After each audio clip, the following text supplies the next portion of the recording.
Jumpin In on Manx Radio. With Howard and Chris Kane. Hello. Good evening. And welcome.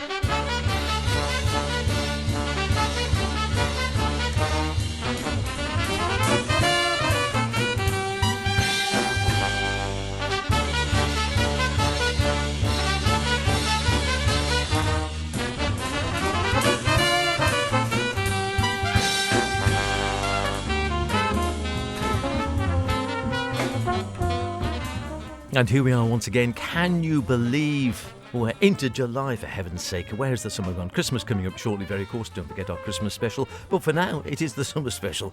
It is Jumpin' In, the best in modern and contemporary jazz with myself, H. And me, Chris. Yes, can you believe it? As H said, we're halfway through Wimbledon already. But fear not, we've netted some great jazz to serve up to you this evening and some pretty decent bass lines too. So grab your juice and grab the best seat in the house about midway between the speakers. Sit back and relax for the next hour or so. So H, what's been the cream on your strawberries this week, and what has been the cucumber at the bottom of your Pims? Oh, I think cream for now. I'll go with a bit of Shakti. So how about a bit of Shakti, a bit of Kenny, and a bit of Dominic? And from me, well, we board the Great Western, we take a firm hold. We're part of the genus I can't even say it, you could say it better than me, Polymonaceae, and a great set to start. Possibly the first recording of a big band in his own name then. Well, see if you can guess. Here's Mikey.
Well, did you guess who it was?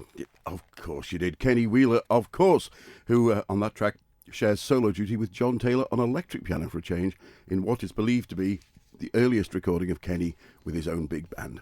Recorded live back in 1971, some 2 years before the 1973 release of Song for Someone, which went on to be the Melody Maker album of the year.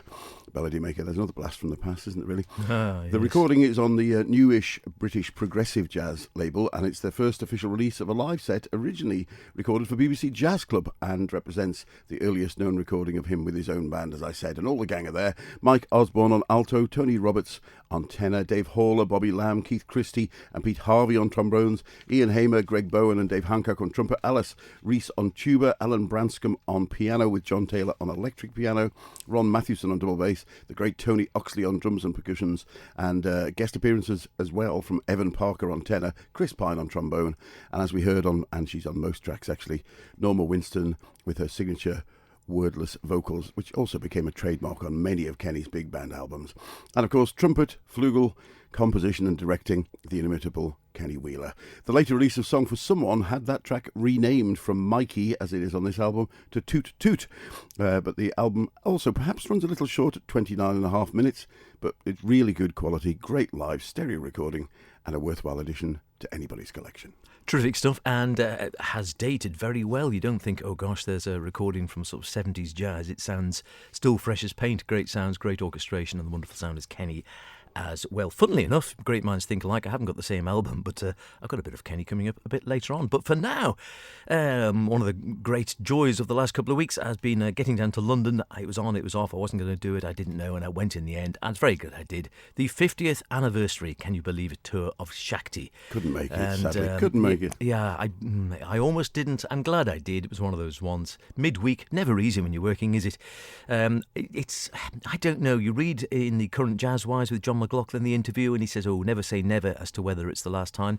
At the concert itself, it was announced as their last gig in the UK ever, so read of that what you will. I don't know. I like to think they might play again somewhere in Britain, but maybe not. As it is, of course, they have been together for 50 years. Not the same group. Some of them are no longer with us at all. But, of course, the two main characters, John McLaughlin still there leading on guitar and guitar synth, and the wonderful Zakir Hussain playing tabla and also a bit of percussion as well. Now joined by the son of the original Vijay Vinayakram, Selva Ganesh Vinayakram on gatam and also kanjira, that little wonderful tambourine type instrument which is just so effectively done. And then Shankar Mahavadevan on, I can't even say it either, I've got your problem, Mahadavan on vocals, and Ganesh Rajagopalan on violin, adding very successfully. And of course, violin was in the first there with, I think, El Shankar in the earlier Shaktis as well. It was a cracking concert. It was packed out. They did 2 nights at the Hammersmith Odeon, and from their latest album, which they're plugging, just called This Moment, this is called Shrini's Dream.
Srini's Dream, the opening track on Shakti's, I assume, last ever album, This Moment. Like I said, currently doing their 50th anniversary tour, and they've done their only 2 UK gigs to great, well, I only went to the one of them, but it was a packed out, must have been 4,500, 5,000 people there maybe. Very well received, as you can imagine, and great support as well, actually, from Nguyen Lay with Gary Husband, playing remarkably sort of mesmeric and quite sort of hypnotic type music, not the rockier stuff you might be expecting. There was a little bit of 1T1, I think, from Nguyen Lay's latest album, but otherwise it was quite sort of atmospheric in many ways, quite laid back. But there we go. That's their latest one. What I've heard of the album so far, it seems a little polite. The Shakti album compared to some of the others doesn't seem to have the energy. But there again, we're talking 50 years. So people who are in there. Well, John McLaughlin's 80 now, is he? Something like that. 81. Yeah. Exactly. So we're talking the difference between a 31-year-old and an 81-year-old. And ditto. I don't know how old Zakir Hussain is, but they're getting on a bit. So maybe like John Sermon as well. Maybe you just sort of do get a little bit more polite in your age, or maybe it's just the recording, I don't know. Either way, I've been enjoying it. It was cracking live. Maybe it's the sort of band best seen live. But if you do have a chance anywhere else in the world, not the UK sadly, but you happen to see them, grab it while you can, because that might be their last ever tour. The wonderful, evergreen Shakti and a great recorded legacy. I miss McLaughlin playing the old scalloped fret Yeah. acoustic, but the electric's probably easier to play. And despite the fact, whenever you see him, you could easily mistake him for a man some 25 years younger. But it's pretty exhausting touring, isn't it? And when you're in your 80s, I guess you can say this is the last time until the next time comes Well, he says along. never say never, is Exactly, what he said. exactly. But, lucky old you. I'm sorry I couldn't have made it. And maybe the next time, if there is a next time. Now, next from me, a new release from a jazz pianist who first appeared on the jazz scene back in 1988. Aged 31 then, so not exactly a prodigy, although he had been working professionally when he was still in his teens and made his first recording with J.J. Johnson Quintet some 11 years earlier.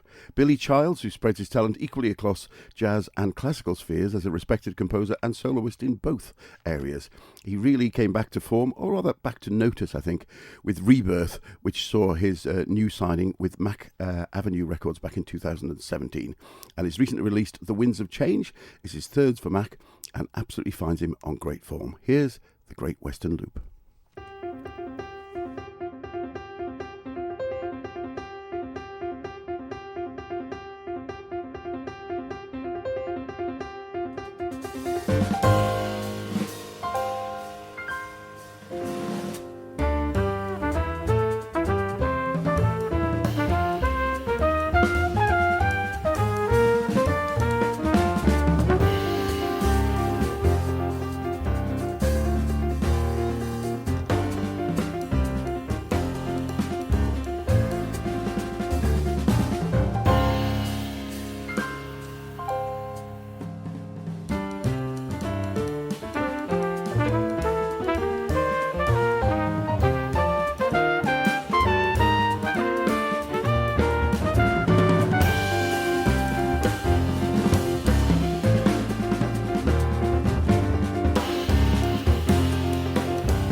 great stuff. Really, really good. Enjoying that album a lot.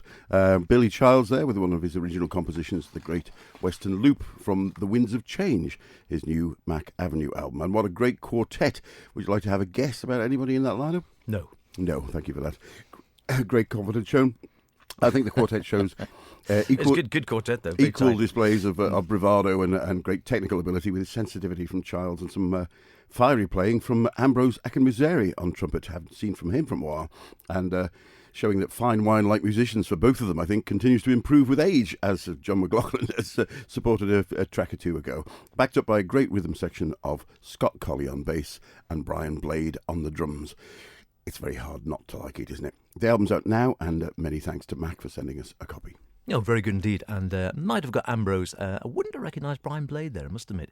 I was going to say anything. I might have said Lewis Nash or something, so I don't think I would have got him. Great stuff indeed. It is Jumping In, the best in modern and contemporary jazz. Chris and H with you through until the top of the hour. It has been a pretty purple patch of the last year or two for ECM getting back into their stride. I think we both agree with some cracking albums coming out which seem to sort of relive a bit of their sort of 70s heyday in many ways. I think they had a bit of a dry patch a while back where it all seemed a little bit sort of meh, as they say.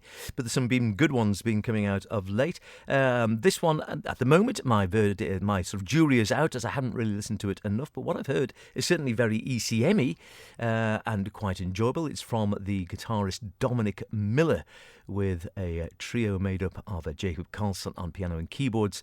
And I say trio, it's a quartet, of course, with Nicholas Fisman on bass and Ziv Ravitz on drums. 1, 2, 3, 4. Yeah, I'm definitely right. I can count. That's good. It is called Vagabond, and this is a track called Cruel But Fair.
I've been liking what I've heard of Dominic Miller thus far. That's his debut on ECM. It's an album called Vagabond, which I have to say I wouldn't have known had I not read the notes. It's named after the eponymous poem by the English poet John Masefield, who I'm familiar with, wrote The Midnight Folk, which is a great children's story we were brought up on.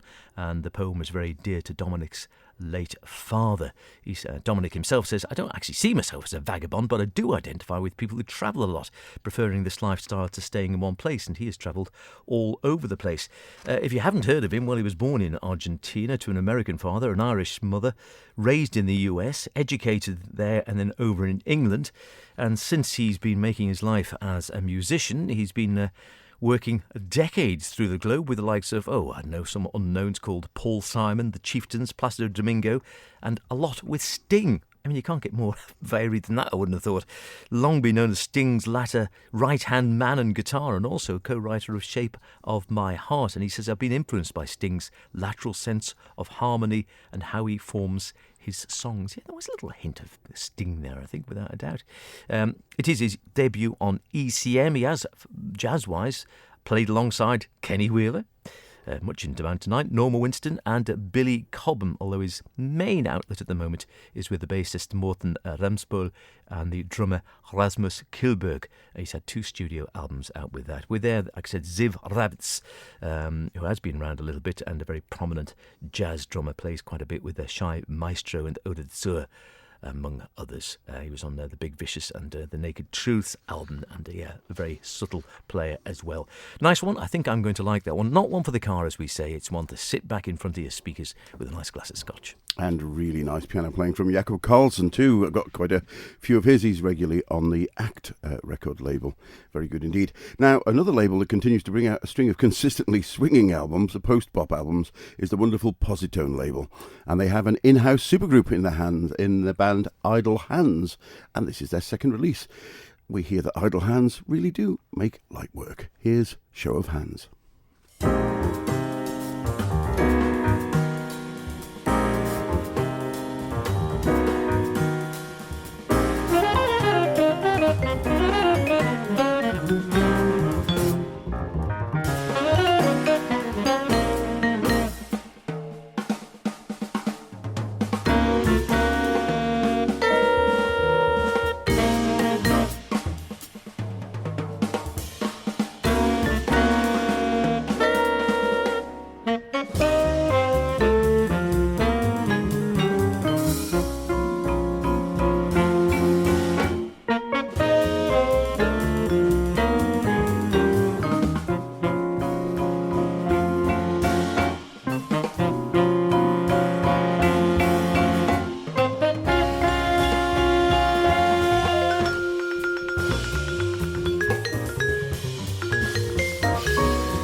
Great stuff. That was Show of Hands from Idle Hands' recently released second album on Positone, Get a Grip.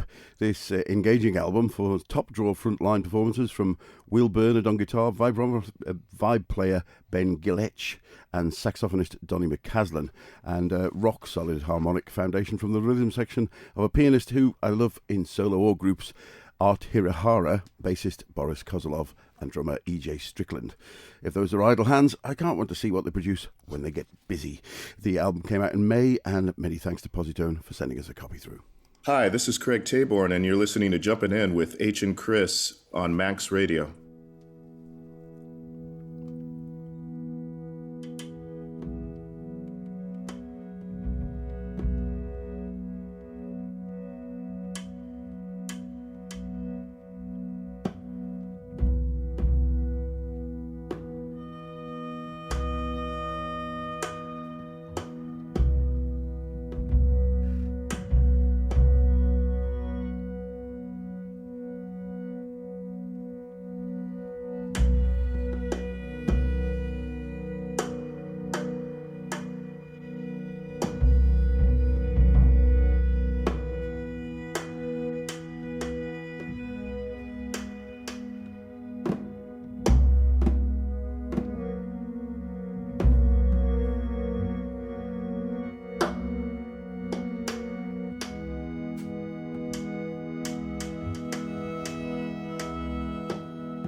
There you go. I promised you more Kenny. More Kenny you had in very reflective mode there from the great album Double W, and a track called Ma Belle. The whole album's actually got a fantastic quintet on of Kenny, Mike Brecker, John Taylor, Dave Holland and Jack DeJohnette.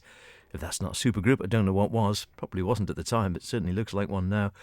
And there, of course, you've just literally heard the wonderful piano of the late, great John Taylor and the equally late, great Kenny Wheeler on flugelhorn. I better not say I played that because I bought it recently in second hand down in Rays while I was down there.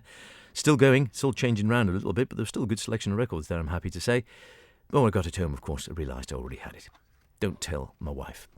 And before that, a real curiosity which I picked up in Belgium when we were away, which was an album called 1982 Pintrure with Niels Ökland, Sigbjörn Apland and Ulven Skerbo. And it features a very unusual lineup of Niels Ökland on hardanger fiddle and violin, Sigbjörn Apland on harmonium and Wurlitzer, and Ulven Skerbo at the drums, recorded in 2010. And the tracks are simply called 1, 2, 3, 4, 5, 6, 7, 8. So we heard track 2. That's all I can tell you. Well, I quite enjoyed it, actually, one way or another. Yeah, why not? Very nice, very reflective. And with regards to Kenny, you can never have a much. And he was such a generous and sharing player and loved going back to Canada, loved joining in education. He sent music to lots of different people, as you've seen, and you'll find dozens and dozens and dozens of records where he was happy to join in, even regularly with unknown players. Well, that's about it for another great show. As the evenings gradually begin to shorten, I'm sure this hour's getting shorter too, or it might be that we're just having too much fun. A rising star making a real name for herself on the festival circuit, and with her second album Chroma out on the Act label, is London-based saxophonist and 2022 BBC Young Jazz Musician of the Year finalist Emma Ravitz. And what a great band she's put together. Antlaw on guitar, Phronesis keyboard whiz Ivo Neem on keys, Connor Chaplin on the bass, and master drummer and percussionist Asif Serkis, and of course Emma Ravitz on saxes, flute and bass clarinet. The album's called Chroma, and here's a colourful little beauty that you might have got coming into bloom in your garden right now. Check with the gardener sitting over there. Phlox with a P. See you next week. Bye for now. Be good. Happy gardening. Take care. Tatum ta tatikita tu tango tatum ta tatikita tu tango tatum ta tatikita tu tango tango takita kurdum tango tango